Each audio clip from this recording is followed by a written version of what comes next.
안녕하세요. 오늘은 시조 4편 수업을 인강으로 한번 해보도록 하겠습니다. 선생님이 인강을 오랜만에 찍어가지고 약간 어색할 수도 있는데요. 잘 들어주시기 바라고요. 오늘 배울 시조는 총 4편이에요. 그래서 이 4편이 시조가 다 조선시대의 시조의 특징을 다양하게 다루고 있습니다. 시대적으로도 그렇고 작자층도 그렇고 다양하게 다루고 있다. 그래서 이 4편을 다 배우고 나면 여러분이 시조가 이렇게 다양했고 이러이러한 특징들을 갖고 있구나라는 것을 알 수 있게 될 거예요. 첫 번째 시조는 원천석의 시조죠. 원천석의 시조고 평시조 되겠습니다. 평시조, 조선 초, 고려 말에서 조선 초로 넘어가는 시기의 시조 되겠습니다. 두 번째 시조는 황진이 잘 알다시피 여성이자 기생이죠. 황진이의 평시조가 되겠습니다. 세 번째 시조는요. 아주 유명한 분이에요. 윤선도. 이 윤선도라는 분이 쓴 시조인데 이건 또 연시조입니다. 시조들을 여러 개 연결해 놓은 형태라고 볼 수 있겠습니다. 나머지 마지막 네 번째는요. 작자를 몰라요. 작자를 알 수 없다.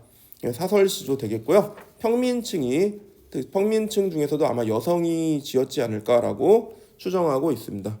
그러면 우리 첫 번째 시조부터 시작을 해보도록 할게요. 자, 첫 번째 시조는 원천석의 눈맞아 휘어진 대를이 되겠습니다. 자, 먼저 이 시조 같은 경우에는 역사적 배경을 좀 이해할 필요가 있어. 역사적 배경을 생각해 보면 이 원천석이란 분이 살았던 때가 1330년이잖아요. 고려 말에서 조선 전기에 살았겠구나. 우리가 그걸 어려운 말로 여말선초라고 합니다. 고려 말, 조선 초라는 뜻이죠. 그래서 고려 말 조선 전기에 살았었는데 세상이 어지러운 걸 보고 치악산에 은거했대요. 그러면은 이 사람이 관직에 나가지는 않았구나라는 것을 우리가 알 수 있죠. 여러분 잠깐 학습활동에 이 내용이 나와 있는데 원천석은 여말선초에 살았고 고려 왕조에 대한 자신의 도리를 다하고자 했대. 고려 왕조에 대한 충성을 다했던 분이구나 라는 걸 알 수 있죠. 진사에 합격했는데 관직에 나가지 않고요. 심지어 태종 이방원을 가르쳤던 스승이었어요. 선생님이었다고. 왕의 선생님이야. 그러니까 태종이 어때? 선생님 같이 정치하시죠. 이렇게 여러 번 불렀지만 그에 응하지 않았다는 겁니다. 그렇다면 이 시조의 내용도 그런 내용이겠구나 라는 걸 우리가 확인할 수 있을 거고요.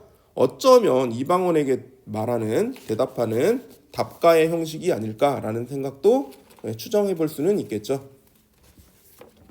그러면 우리 본문을 한번 분석해 보도록 하겠습니다.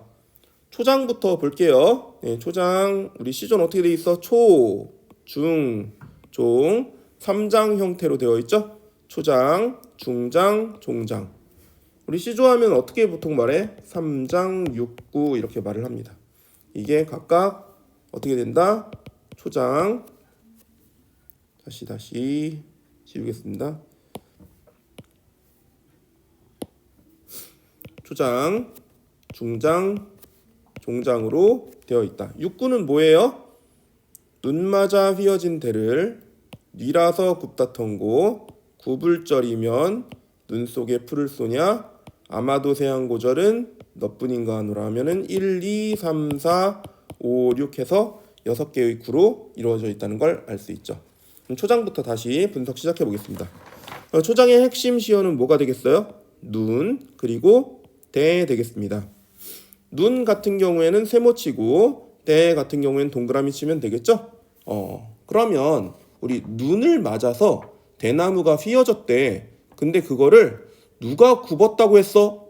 굽은 거 아니거든? 이렇게 말하는 거라고 보면 되겠어요. 그럼 눈은 뭐예요? 우리 생각해봐요. 식물, 대나무 같은 식물들이 가장 힘든 계절이 언제겠어? 겨울이죠. 이 겨울에 눈을 맞았어. 이건 뭐예요? 시련과 고통이라고 볼 수 있겠습니다. 그래서 심지어 그 눈이 너무 무거워서 좀 휘어졌습니다. 알겠죠? 그러니까 정말 힘들구나. 이 고통이 정말 힘든 상황이구나 라는 걸 알 수 있는데 그 다음에 여기가 핵심이거든요. 누가 굽었다고 했는가? 굽지 않았다 이거예요. 네, 굽었지 않았다. 이렇게 말을 하고 강하게 화자가 반박하고 있습니다. 휘어지긴 했어. 근데 굽은 건 절대 아니야. 절개 훼손되지 않았어. 자, 그럼 이게 뭘 상징하는 거예요? 아, 대나무는 화자 자신을 의미하는 거겠구나. 그죠? 네. 또는 고려의 지조와 절개를 다하고 있는 유신들을 의미하는 거겠구나. 남아있는 신하들을 의미하는 거겠구나. 라는 걸 알 수 있어요. 그럼 눈은 뭐가 되겠어요? 이 대나무한테 조선왕조에 협력해 라고 말하는 조선왕조의 그 압력을 의미한다고 볼 수 있겠습니다. 여기까지 이해 갔죠? 조선왕조의 협력을 강조하는 게 눈이고, 그리고 그거에 대해서 버티는 고려의 유신 또는 화자가 뭐가 되는 거예요? 이 대나무라고 볼 수 있겠죠. 다음 중장 볼게요.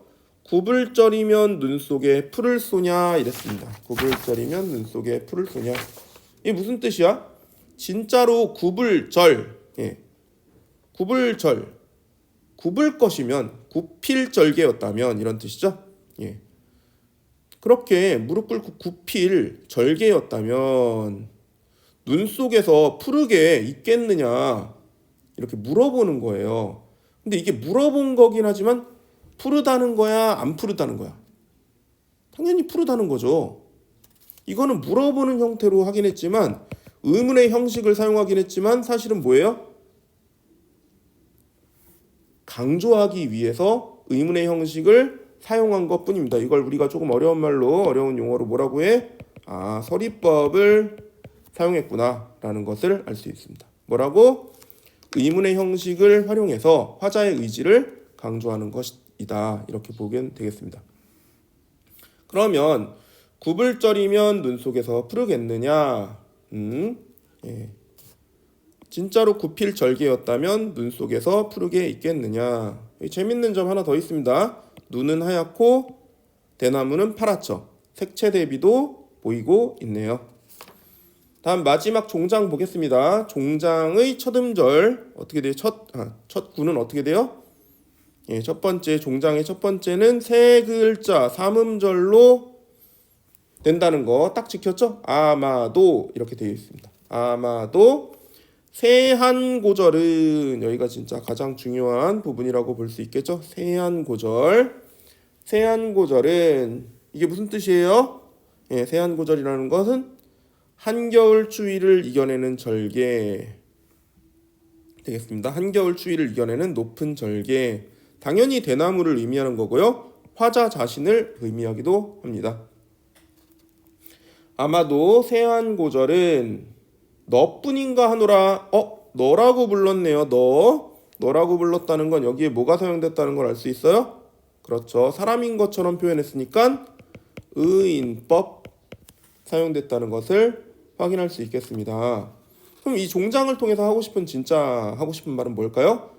겨울의 혹독한 추위에도 홀로 절개를 지키는 대나무처럼 나 역시 고려왕조에 대한 지조와 절개를 끝까지 지키겠다라는 굳은 다짐을 우리가 확인할 수 있을 것 같아요. 자, 그러면 최종 정리 한번 해보도록 하겠습니다. 이런 작품을 우리가 뭐라고 한다고요? 평시조. 내용은 어땠어요?